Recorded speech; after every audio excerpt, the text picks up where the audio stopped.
The first two things you're going to get from the back table for your face pot is a slab and a piece of canvas, and you're going to have to share rolling pins with your neighbors at the table. After you get a rolling pin, you'll start rolling. This is the rolling pin without the handles, and as you notice, I keep flipping my piece of clay over and over. This helps with the rolling out process and keeping things flat and even on each side. If you're going to use the other kind of rolling pin, this is how it works. Standing up while using a rolling pin makes it much easier because you'll have more strength. Keep rolling your slab in one direction, that long direction, until your pattern fits.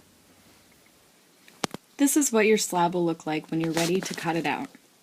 Remember to share the rolling pin you just used with your neighbors. You'll need a needle tool this time to cut out your slab.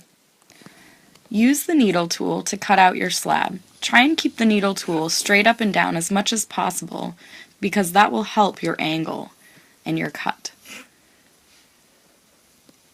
Once you're done cutting out the piece, you can pull away the extra clay, take off the pattern, and then you'll have your slab that's ready to turn into a cylinder. You're going to put that aside.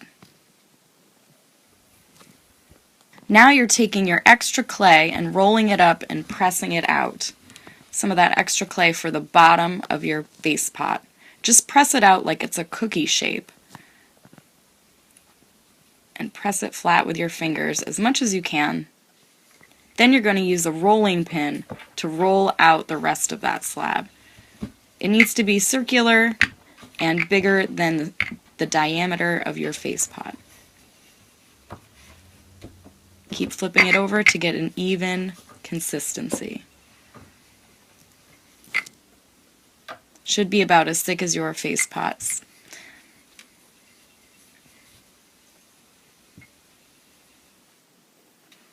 Then you're going to take your cylinder and take your slab and turn it into a cylinder, pressing the two sides together.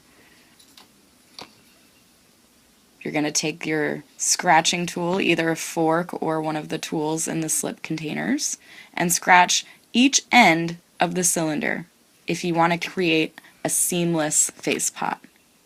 Don't forget to add the slip. Add the slip on each side while still making sure it's scratched up. If you want to do a different method, you can overlap the sides and it's a little easier to make look clean.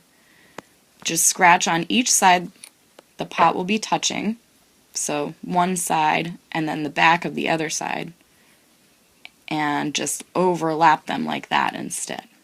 Now you're going to choose which side is your favorite. Your favorite side should be the side that faces up.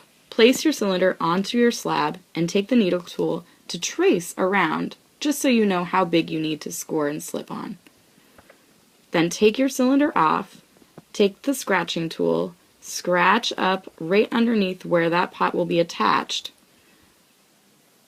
Then you're going to scratch the same way on the end of that pot where it will be touching the bottom. And then place right on top. I like to wiggle it a little because it makes it more secure.